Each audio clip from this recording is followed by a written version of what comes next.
रहीम अस्सलाम वालेकुम स्टूडेंट्स। हम पढ़ रहे थे चैप्टर नंबर 24 में से लेक्चर नंबर 20, जिसका टॉपिक था evidences of evolution. Last lecture में हमने 3 एविडेंसेस ऑफ एवोल्यूशन के बारे में पढ़ा, जिसमें जियोग्राफिकल डिस्ट्रीब्यूशन के बारे में हमने पढ़ा, हमने फॉसिल्स के बारे में पढ़ा और हमने कंपैरेटिव एम्ब्रियोलॉजी के बारे में पढ़ा। आज हम कुछ और एविडेंसेस के बारे में पढ़ेंगे, जैसे कि comparative anatomy and molecular biology. बच्चे, कंपैरेटिव एम्ब्रियोलॉजी में हमने पढ़ा था कि जो स्पीशीज़ क्लोजली रिलेटेड होती हैं, यानी ऐसी स्पीशीज़ जिनका एंसेस्टर कॉमन होता है, उनकी एम्ब्रियो की स्टेज में काफ़ी सिमिलैरिटीज़ पाई जाती हैं। ठीक है, जिस तरह हमने डिफरेंट एनिमल की क्लासेस में देखा कि उनकी जो एम्ब्रियो की स्टेज थी उसमें गिल पाउचेस पाए जाते थे। ठीक है, तो सारी एनिमल की जो क्लासेस थी उनकी एम्ब्रियो के स्टेज में गिल पाउचेस का पाया जाना इस बात का सबूत था कि इनका जो एंसेस्टर है वो सिमिलर रहा होगा। ठीक है, इसी तरह से हम आज पढ़ेंगे कंपैरेटिव एनाटॉमी के बारे में। एनाटॉमी किसको बोलते हैं बच्चे? एनाटॉमी का मतलब होता है स्ट्रक्चर। ठीक है, ये ऐसी ब्रांच ऑफ बायोलॉजी है जिसमें हम किसी चीज़ का, किसी ऑर्गेनिज्म का स्ट्रक्चर के बारे में पढ़ते हैं। तो कंपैरेटिव एनाटॉमी में हम क्या करते हैं, हम डिफरेंट जो क्लासेस हैं एनिमल की, उनकी एनाटॉमी को कंपेयर करते हैं, यानी उनके स्ट्रक्चर को कंपेयर करते हैं। अगर डिफरेंट ऑर्गेनिज्म, डिफरेंट स्पीशीज़ के स्ट्रक्चर्स में सिमिलैरिटी पाई जाए तो इसका मतलब ये होता है कि वो एक कॉमन एंसेस्टर से इवॉल्व किए हैं। ठीक है, यानी उनका ओरिजिन क्या है? कॉमन ओरिजिन है। तो कंपैरेटिव एनाटॉमी से हमें ये प्रूव होता है कि जो डिफरेंट ऑर्गेनिजम्स हैं जिनकी स्ट्रक्चर्स में सिमिलैरिटीज़ पाई जाती हैं, वो क्या हैं? वो एक कॉमन एंसेस्टर से डिसेंड किए हैं। ठीक है, और चार्ल्स डार्विन ने जो पॉइंट दिया था अपनी थ्योरी का, डिसेंड विद मॉडिफिकेशन। डिसेंड मतलब न्यू जनरेशन्स का प्रोड्यूस होना। एंसेस्टर्स हम बोलते हैं पेरेंट्स को, और डिसेंडेंट्स बोलते हैं उनके ऑफस्प्रिंग्स को।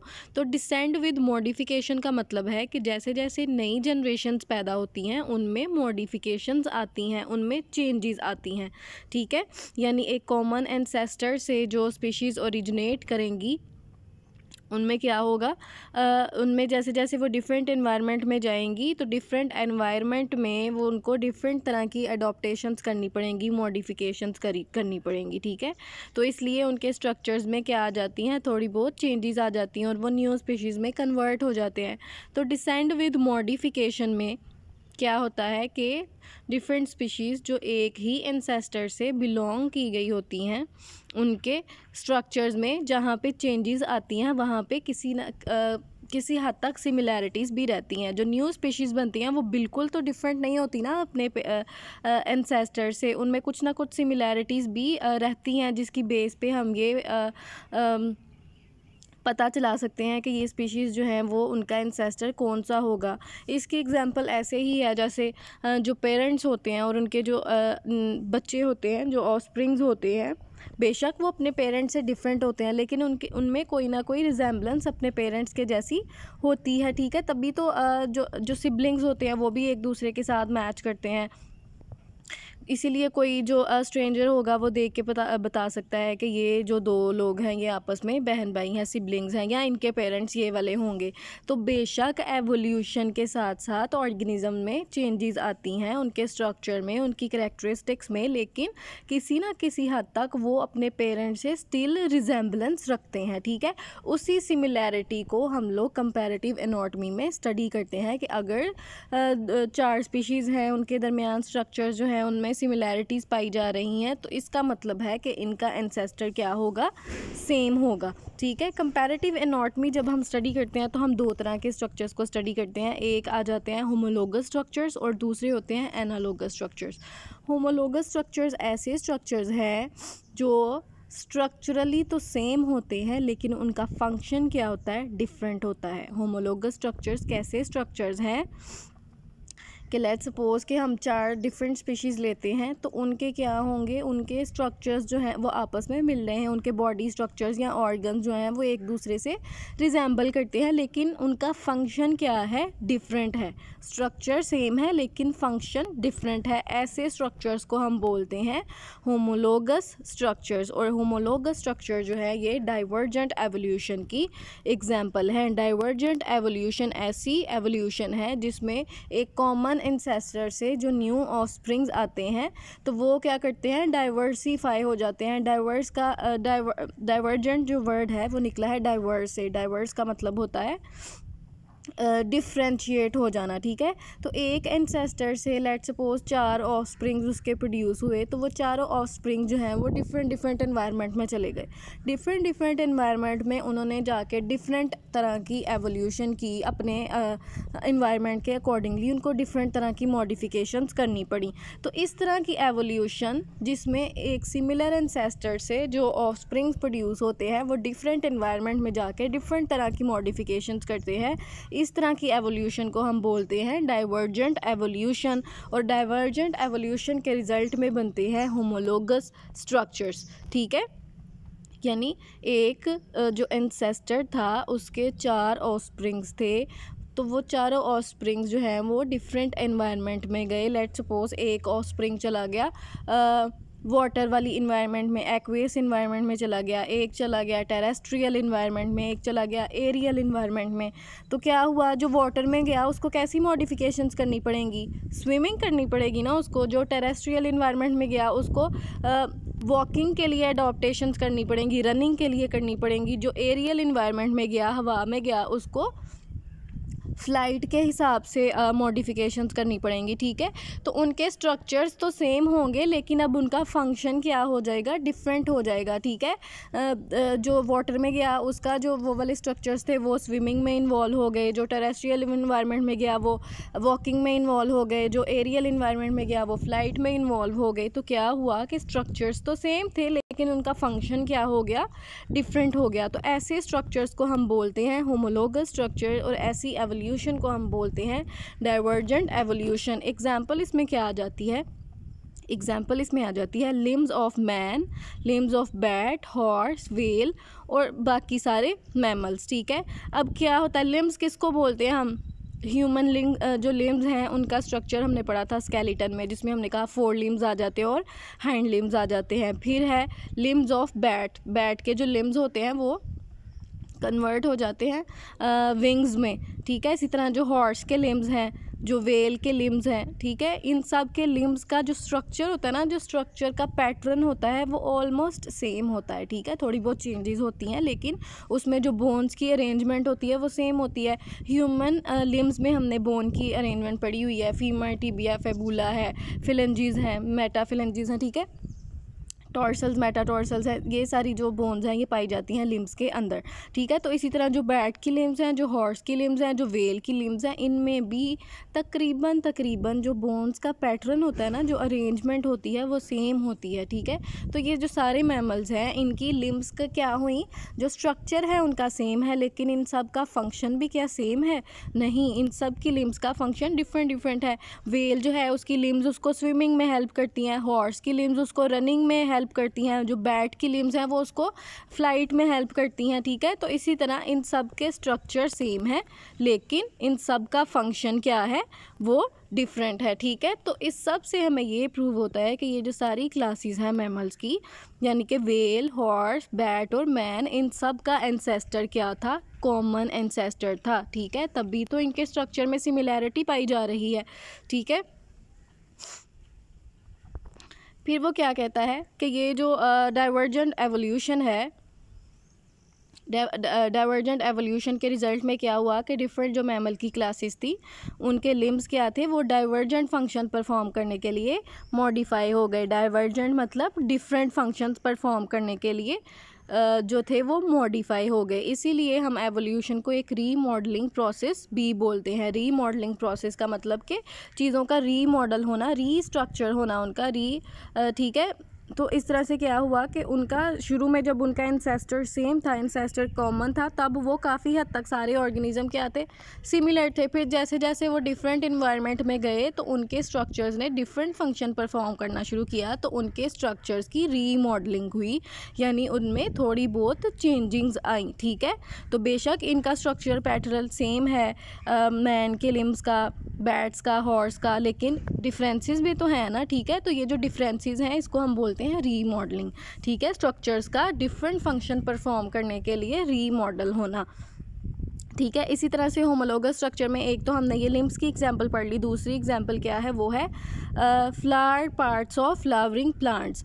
किसी भी फ्लावरिंग प्लांट का हम फ्लावर देखते हैं तो फ्लावर में हम स्ट्रक्चर्स पढ़ते हैं। हम फ्लावर का स्ट्रक्चर पढ़ चुके हैं फर्स्ट ईयर में कि उसमें सेपल्स होती हैं, पेटल्स होती हैं, स्टेमन्स होती हैं, कार्पल्स होती हैं, और इन सब का फंक्शन क्या होता है, डिफरेंट। ठीक है, तो ये सारी ये जो फ्लावर पार्ट्स हैं ये किसकी एग्जांपल हैं, ये एग्जांपल है होमोलोगस स्ट्रक्चर की, कि ये स्ट्रक्चरली मिलते जुलते हैं लेकिन इन सब का फंक्शन क्या है, डिफरेंट है। ठीक है, सेपल्स का फंक्शन डिफरेंट है, पेटल्स का डिफरेंट है, कार्पल्स का, स्टेमन्स का, सबका फंक्शन क्या है, डिफरेंट है ये, लेकिन ये स्ट्रक्चरली सिमिलर है। बच्चे, स्ट्रक्चरली सिमिलर होने का मतलब ये नहीं है कि वो बिल्कुल एक जैसे है, बल्कि इसका मतलब ये है कि उनमें रिजेम्बलेंस पाई जाती है और उनका ओरिजिन क्या है, कॉमन ओरिजिन है। और इन सब ये जो फ्लावरिंग प्लांट्स के जो पार्ट्स हैं, sepals, petals, stamens and carpels, इन सब का ओरिजिन क्या है, लीव। ये जो सिंपल लीव्स होते हैं प्लांट्स के, वही मॉडिफाई होके कन्वर्ट हुए थे फ्लावरिंग पार्ट्स में। ठीक है, जैसे जैसे एवोल्यूशन हुई। कंपैरेटिव एनाटॉमी में बच्चे एक और एग्जांपल है जो एविडेंस है एवोल्यूशन का। यहाँ पे हमें एम्ब्रियो स्टेज दिखाई गई है। ए वाली जो एम्ब्रियो स्टेज है वो है टर्टल की, बी वाली है माउस की, सी है ह्यूमन की, और डी है चिक की। ठीक है, यानी ये डिफरेंट तरह के एनिमल्स के हमें एम्ब्रियोज दिखाई दे रहे हैं, लेकिन हम यहाँ पे एक चीज़ नोटिस करेंगे कि इन सब के एम्ब्रियोज ऑलमोस्ट सिमिलर है। स्ट्रक्चर अगर हम देखें तो क्या इन सब का स्ट्रक्चर मिलता जुलता नहीं है, तो इन सारी डिफरेंट क्लासेस का, हालांकि टर्टल, माउस, ह्यूमन और चिक एक दूसरे से कितने डिफरेंट है, लेकिन इनकी जो एम्ब्रियो की स्टेज है वो कितनी मिलती जुलती है, उनका स्ट्रक्चर कितना रिजेंबल करता है, जिससे हमें ये प्रूव होता है कि ये जो है, ये जो डिफरेंट क्लासेस है एनिमल्स की, इन सब का एंसेस्टर क्या है, कॉमन है। ठीक है, फिर हम पढ़ते हैं एनालोगस स्ट्रक्चर्स के बारे में। कंपैरेटिव एनाटॉमी में हमने कहा पहले हम पढ़ते हैं होमोलोगस स्ट्रक्चर और फिर हम पढ़ते हैं एनालोगस स्ट्रक्चर्स। एनालोगस स्ट्रक्चर्स ऐसे स्ट्रक्चर्स हैं जो स्ट्रक्चरली डिफरेंट होते हैं लेकिन उनका फंक्शन होता है सेम। ठीक है, इससे हमें ये प्रूव होता है कि ये जो सारे डिफरेंट स्पीशीज़ हैं जिनके स्ट्रक्चर्स डिफरेंट हैं लेकिन उनका फंक्शन सेम है, तो वो इन्वॉल्व हुए हैं डिफरेंट एंसेस्टर से। होमोलोगस स्ट्रक्चर में हमने कहा था कि जब ओरिजिन सेम होता है, एंसेस्टर सेम होता है, तो उसके रिज़ल्ट में जो एवोल्यूशन होती है वहाँ पे स्ट्रक्चर सिमिलर होते हैं, फंक्शन डिफरेंट होता है। लेकिन जो एनालोगस स्ट्रक्चर्स हैं ये होते हैं, इनका जो ओरिजिन है वो डिफरेंट होता है, इनके इंसेस्टर्स डिफरेंट होते हैं लेकिन इनके स्ट्रक्चर्स क्या हैं, इसीलिए इनके स्ट्रक्चर्स तो डिफरेंट होते हैं लेकिन इनका फंक्शन क्या होता है, सेम होता है। ऐसे स्ट्रक्चर्स को हम बोलते हैं एनालोगस स्ट्रक्चर। और इस तरह की एवोल्यूशन जिसके रिजल्ट में एनालोगस स्ट्रक्चर बोलते हैं उसको हम बोलते हैं कन्वर्जेंट एवोल्यूशन। डाइवर्जेंट एवोल्यूशन हमने होमोलोगस स्ट्रक्चर में पढ़ी थी और कन्वर्जेंट एवोल्यूशन होती है एनालोगस स्ट्रक्चर में। कन्वर्ज का मतलब होता है बच्चे एक पॉइंट पे आके मिल जाना, जिनका डिफरेंट स्पीशीज़, जिनका ओरिजिन डिफरेंट था, जिनके इंसेस्टर डिफरेंट थे, मतलब 4 डिफरेंट स्पीशीज़ हैं, तो उन सब का इंसेस्टर क्या है, डिफरेंट है, लेकिन फिर क्या हुआ, वो एक पॉइंट पे आके मिल गए। मतलब मिलने का मतलब ये है कि उनका जो फंक्शन है वो सेम हो गया। उनके स्ट्रक्चर तो डिफरेंट हैं लेकिन उन सारे स्ट्रक्चर का फंक्शन क्या है, सेम है। जिस तरह से हम देखते हैं wings of bats, wings of birds and wings of insects, इन तीनों के विंग्स आपने देखे होंगे, बैट्स के विंग्स और बर्ड्स के विंग्स और इंसेक्ट्स के विंग, ये कितने डिफरेंट होते हैं आपस में। इंसेक्ट के विंग जो हैं वो बहुत ही मेम्ब्रेन टाइप के होते हैं, जो बर्ड्स के विंग्स हैं वो भी काफ़ी डिफरेंट होते हैं और बैट्स के विंग्स भी डिफरेंट होते हैं। तो इन तीनों के विंग्स डिफरेंट तरह के हैं लेकिन इनका फंक्शन क्या है, सेम है। तो ऐसे स्ट्रक्चर्स को हम बोलते हैं एनालोगस स्ट्रक्चर, जिनका स्ट्रक्चर डिफरेंट है लेकिन फंक्शन सेम है। और जिस एवोल्यूशन के रिजल्ट में ऐसे स्ट्रक्चर्स बनते हैं उनको हम बोलते हैं कन्वर्जेंट एवोल्यूशन। फिर एनालोगस स्ट्रक्चर में हमारे पास आ जाती है वेस्टिजियल स्ट्रक्चर्स। वेस्टिजियल स्ट्रक्चर्स हम बोलते हैं, वेस्टिजियल स्ट्रक्चर्स ऐसे स्ट्रक्चर्स हैं जो पास्ट में जिनका कोई ना कोई फंक्शन रहा होता है लेकिन अब उनका कोई फंक्शन नहीं होता और ये जो हैं वो यूज़लेस होते हैं किसी भी स्पीशी के अंदर। जिस भी स्पीशी के अंदर कोई वेस्टिजियल स्ट्रक्चर है उसका वहाँ पे कोई फंक्शन नहीं होता, लेकिन जो उनके एंसेस्टर्स होंगे, जो पास्ट वाले ऑर्गेनिज्म होंगे, उनमें उनका कोई ना कोई फंक्शन होगा। ठीक है, ऐसे स्ट्रक्चर्स को हम बोलते हैं vestigial structures. Historical remnants of structures that had important function in ancestors but are no longer essential presently, यानी ऐसे स्ट्रक्चर जिनका जो एंसेस्टर्स थे, जो पास्ट वाले ऑर्गेनिज्म थे, उनमें कोई ना कोई फंक्शन था वहाँ, तब ये फंक्शनल थे, कोई काम करते थे, लेकिन अब इनका कोई फंक्शन नहीं है। ठीक है, ये यूज़लेस है। ऐसे स्ट्रक्चर्स को हम बोलते हैं वेस्टिजियल स्ट्रक्चर्स। और वेस्टिजियल स्ट्रक्चर्स जो हैं ये होमोलोगस स्ट्रक्चर की एग्जाम्पल है, एनालोगस की नहीं, होमोलोगस स्ट्रक्चर की एग्जाम्पल है। ठीक है, तो कौन कौन सी एग्जांपल आ जाती हैं वेस्टिजियल ऑर्गन्स में या वेस्टिजियल स्ट्रक्चर्स में? इस पे हमारे पास आ जाती हैं skeleton of whales and some snakes retain vestiges of pelvis and leg bones of walking ancestor. वो कहता है जो वेल्स हैं और स्नेक्स हैं, स्नेक्स हमें पता है कि वो रिगल करते हैं, वो रेंगते हैं, वो चलते नहीं हैं। इसी तरह से वेल्स जो हैं वो स्विम करती हैं, लेकिन इनमें अभी तक पेल्विस और लेग्स बोन्स प्रेजेंट हैं। तो जब ये चलते नहीं हैं ये दोनों तरह के ऑर्गेनिज्म, वेल्स एंड स्नेक्स, तो फिर इनको पेल्विस और लेग्स बोन की क्या ज़रूरत है? लेकिन इनमें अभी तक ये बोन्स प्रेजेंट हैं। तो इसका मतलब ये है कि ये जो पेल्विस एंड लेग बोन्स इनमें प्रेजेंट है ना, स्नेक्स में और वेल्स में, इनका फंक्शन तो कोई नहीं है लेकिन ये अभी तक प्रेजेंट है। इसका मतलब ये है कि ये वेस्टिजियल स्ट्रक्चर्स हैं। तो ये जो वेस्टिजियल स्ट्रक्चर्स हैं स्नेक्स के अंदर और बोन्स के अंदर, इनका स्नेक्स में और वेल्स के अंदर तो कोई फंक्शन नहीं है, लेकिन इससे हमें ये प्रूव होता है कि ये स्नेक्स एंड वेल्स ऐसे एंसेस्टर्स से इवॉल्व किए होंगे जो वॉकिंग एंसेस्टर्स होंगे। ठीक है, इनके अंदर इन बोन्स का प्रेजेंट होना ये चीज़ इंडिकेट करता है कि इनके एंसेस्टर्स क्या थे, वॉकिंग एंसेस्टर्स थे, वो चलते थे। लेकिन फिर जैसे जैसे ये डिफरेंट इन्वायरमेंट में गए तो ये जो थे वो डिफरेंट तरह के ऑर्गेनिजम्स में इवॉल्व हो गए, जो स्विम करने लगे और रिगल करने लगे। फिर आ जाती है हमारे पास दूसरी एग्जांपल वेस्टिजियल स्ट्रक्चर की, अपेंडिक्स। अपेंडिक्स जो है वो ह्यूमंस में और कार्निवोर्स में प्रेजेंट होती है, लेकिन अपेंडिक्स का कोई फंक्शन नहीं होता ह्यूमंस के अंदर। तो अपेंडिक्स जो है, ये जो एंसेस्टर्स थे ह्यूमंस के और कार्निवोर्स के, उनमें अपेंडिक्स का फंक्शन था और ये डाइजेशन में इन्वॉल्व होती थी। थर्ड जो एग्जांपल आ जाती है वेस्टिजियल स्ट्रक्चर की, वो है ईयर मसल्स इन मैन। इंसानों के अंदर ईयर मसल्स का जो ईयर मसल्स हैं वो क्या हैं, वो वेस्टिजियल स्ट्रक्चर्स हैं। ईयर मसल्स जो हैं वो डिफरेंट जो एनिमल्स हैं, जिसमें डॉग्स आ जाते हैं, उनके अंदर जो ईयर मसल्स होते हैं वो इन्वॉल्व होते हैं फ्लैपिंग में। हम देखते हैं कि ये जो डॉग्स हैं वो अपने ईयर्स को मूव कर सकते हैं, टू एंड फ्रो मूवमेंट कर सकते हैं। तो वो टू एंड फ्रो मूवमेंट, वो फ्लैपिंग जो है वो किसकी वजह से होती है, वो ईयर मसल्स की वजह से होती है। लेकिन हम देखते हैं कि इंसानों में जो ईयर्स हैं वो फ्लैपिंग नहीं कर सकते, वो मूवमेंट शो नहीं कर सकते, लेकिन उनमें अभी तक ये ईयर मसल्स प्रेजेंट हैं। तो ये जो ईयर मसल्स हैं ये क्या हैं, ये वेस्टिजियल स्ट्रक्चर्स हैं। जिस तरह ये डायग्राम में हम देख सकते हैं कि वेल के अंदर हमें पेल्विस और फीमर बोन दिखाई दे रही है। फीमर बोन हमें पता है कि हाइंड लिम्ब की बोन है। ठीक है, तो ये जो फीमर और पेल्विस है, तो ये जो पेल्विस और फीमर बोन है, यहाँ पे जैसे मैं हाईलाइट करके आपको दिखा रही हूँ, ये जो पेल्विस और फीमर बोन्स हैं जो वेल्स के अंदर प्रेजेंट है, इसी तरह ये स्नेक्स के अंदर भी प्रेजेंट होती हैं। तो इनका वेल्स में और स्नेक्स में कोई फंक्शन नहीं होता और ये वेस्टिजियल स्ट्रक्चर्स हैं। नेक्स्ट जो हमारे पास एविडेंस आ जाता है एवोल्यूशन का वो है मॉलिक्यूलर बायोलॉजी। मॉलिक्यूलर बायोलॉजी में हम क्या करते हैं, हम स्टडी करते हैं किसी भी ऑर्गेनिज्म के मॉलिक्यूल्स को, जैसे उसके डीएनए को, उसके प्रोटीन के स्ट्रक्चर्स को, उसके जीन्स को।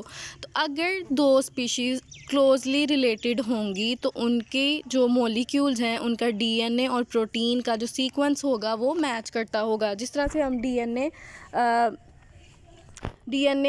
हम सीक्वेंस करवाते हैं अक्सर ऑर्गेनिजम्स का, ये मैच करने के लिए कि क्या वो जो है वो क्लोजली रिलेटेड है, क्या उनका आपस में कोई रिलेशन है। तो हम क्या करते हैं, उनका डीएनए का सीक्वेंस कराते हैं। वो क्यों कराते हैं, इसलिए क्योंकि जो क्लोजली रिलेटेड ऑर्गेनिजम्स होते हैं, जो आपस में जिनका ब्लड रिलेशन होता है, उनका डीएनए आपस में उनका सीक्वेंस जो है वो बहुत मैच करता है, उनके न्यूक्लियोटाइड्स का सीक्वेंस क्या होता है, मैच करता है। तो इसी तरह हम एवोल्यूशन जो है वो उसके एविडेंस के तौर पे हम मॉलिक्यूलर बायोलॉजी को स्टडी करते हैं। इसमें हम क्या करते हैं, हम डिफरेंट स्पीशीज़ के मॉलिक्यूल्स को स्टडी करते हैं, उनके डीएनए को, उनके प्रोटीन के सीक्वेंस को हम स्टडी करते हैं। तो अगर डिफरेंट स्पीशीज़ के डीएनए और प्रोटीन का सीक्वेंस मैच करता होगा तो इसका मतलब ये है कि वो स्पीशीज़ क्या है, वो क्लोजली रिलेटेड है, उनका एंसेस्टर सेम है। इसी तरह से हम ये देखते हैं, हमने जेनेटिक कोड के बारे में पढ़ा था। जेनेटिक कोड में हमने कहा 3 न्यूक्लियोटाइड्स का कोड होता है जो एक अमाइनो एसिड के स्ट्रक्चर को कोड करता है। और हमने ये भी पढ़ा कि जेनेटिक कोड्स यूनिवर्सल होते हैं, यानी इस दुनिया में जितने भी ऑर्गेनिजम्स हैं उन सब में जेनेटिक कोड क्या होता है, सेम होता है। सिवाय 1-2 एक्सेप्शंस हमने पढ़ी थी कि माइटोकॉन्ड्रिया में जो है वो कुछ कोड जैसे हैं जो डिफरेंट अमाइनो एसिड्स को कोड करते हैं। अदरवाइज़ ये जो जेनेटिक कोड्स हैं वो तमाम ऑर्गेनिजम्स में क्या होते हैं, सिमिलर होते हैं। तो इससे हमें क्या प्रूव होता है कि सारी ऑर्गेनिज्म में जेनेटिक कोड सेम है। इससे हमें ये प्रूव होता है कि ये सारे ऑर्गेनिजम्स का ओरिजिन क्या है, सेम है। जो बात हम करते हैं, जो एवोल्यूशन पॉइंट देती है कि सारे ऑर्गेनिज्म, जितने भी ऑर्गेनिज्म इस दुनिया में हैं, उन सब का ओरिजिन क्या था, सेम था। वो एक सिंगल एंसेस्टर से इवॉल्व हुए हैं। जिस तरह से हम पढ़ते हैं कि प्रोक्रियोट्स जो थे वो फर्स्ट ऑर्गेनिज्म होंगे और फिर प्रोक्रियोट से आगे सारे डिफरेंट ऑर्गेनिजम्स बने होंगे, ठीक है। तो इसी तरह वो कहता है ह्यूमंस में और बैक्टीरिया, ह्यूमंस और बैक्टीरिया एक दूसरे से कितने डिफरेंट हैं, लेकिन स्टिल ह्यूमंस और बैक्टीरिया की बहुत सारी प्रोटीन्स ऐसी हैं जो एक दूसरे से मिलती हैं, जिससे हमें ये पता चलता है कि ये दोनों ऑर्गेनिजम्स जो हैं वो एक ही कॉमन एंसेस्टर से ओरिजिनेट हुए हैं। इसी तरह से साइटोक्रोम सी और साइटोक्रोम सी एंड ए जो कि रेस्पिरेटरी प्रोटीन है, इनको हम इलेक्ट्रॉन ट्रांसपोर्ट चेन में पढ़ते हैं। तो ये जो साइटोक्रोम सी और ए हैं, ये सारे भी क्या हैं, एरोबिक स्पीशीज़ में सेम है। सारी स्पीशीज़ जो एरोबिक रेस्पिरेशन करती हैं उन सब की ये वाली प्रोटीन्स क्या हैं, सेम है, जिससे हमें ये प्रूव होता है कि सब ऑर्गेनिज्म जो हैं वो एक सिंगल एंसेस्टर से ओरिजिनेट किए हैं।